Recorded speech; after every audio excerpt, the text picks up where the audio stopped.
പ്രവാസ ലോകത്തെ വാർത്തകളും വിശേഷങ്ങളും അതുപോലെ മാറി മാറി വരുന്ന നിയമങ്ങളും നേരത്തെ അറിയാൻ ഈ ചാനൽ സബ്സ്ക്രൈബ് ചെയ്യൂ. അടുത്തുള്ള ബെല്ലൈക്കൺ എനേബിൾ ചെയ്യാൻ മറക്കേണ്ട. Oman breaking news. ഇന്ന് 2024 ഓഗസ്റ്റ് 18 ഞായർ. ഒമാൻ വിസ പാസ്പോർട്ടിൽ രേഖപ്പെടുത്തുകയോ റെസിഡൻസ് കാർഡ് സ്വന്തമാക്കുകയോ ചെയ്യാത്തത് കാരണം കേരളത്തിലെ വിമാനത്താവളത്തിൽ നിന്ന് ഒമാനിലേക്ക് ചെറിയ കുട്ടികളുമായി വരുന്ന കുടുംബങ്ങളുടെ യാത്ര ദുരിതമാകുന്നു. കേരളത്തിലെ വിമാനത്താവളം അധികൃതരുടെ അനാവശ്യ ഇടപെടൽ മൂലം യാത്ര തടസ്സപ്പെടുന്നത്.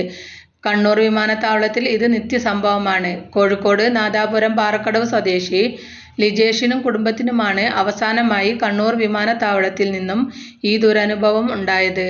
2 മാസം മുമ്പ് അവധിക്ക് നാട്ടിലെത്തിയ ലിജേഷും ഭാര്യയും മടക്കയാത്രയ്ക്കായി 2 കുട്ടികളുമായാണ് വിമാനത്താവളത്തിൽ എത്തിയത്. 5 വയസ്സായ കുട്ടിക്ക് റെസിഡൻസ് കാർഡ് ഉണ്ടായിരുന്നില്ല.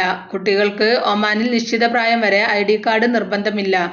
പാസ്പോർട്ടിൽ വിസയും രേഖപ്പെടുത്താറില്ല. ഈ വിസ ഇവർ കയ്യിൽ കരുതിയിരുന്നതുമില്ല.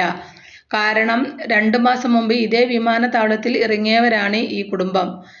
കണ്ണൂരിൽ നിന്ന് പുലർച്ചെ 6:45 ഒമാനിലേക്ക് പോകുന്ന എയർ ഇന്ത്യ എക്സ്പ്രസ് വിമാനത്തിലായിരുന്നു ടിക്കറ്റ്.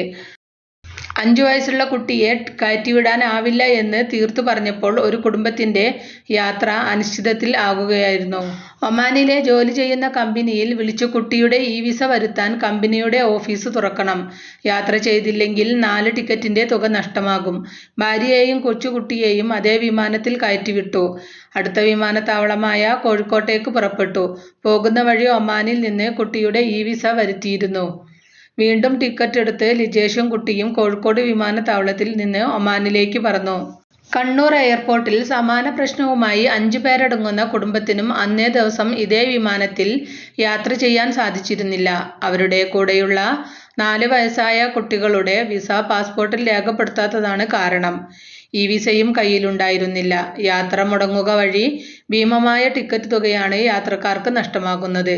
കുട്ടികളുമായി യാത്ര ചെയ്യുന്നവർ റെസിഡൻസ് കാർഡ് ഇല്ലെങ്കിൽ വിസ കോപ്പി കൈവശം കരുതണമെന്ന് ലിജേഷ് ഓർമ്മിപ്പിക്കുന്നു. ട്രാവൽ ഏജൻസികളും ഇക്കാര്യം നിരന്തരമായി യാത്രക്കാരോട് ഉണർത്തുന്നു.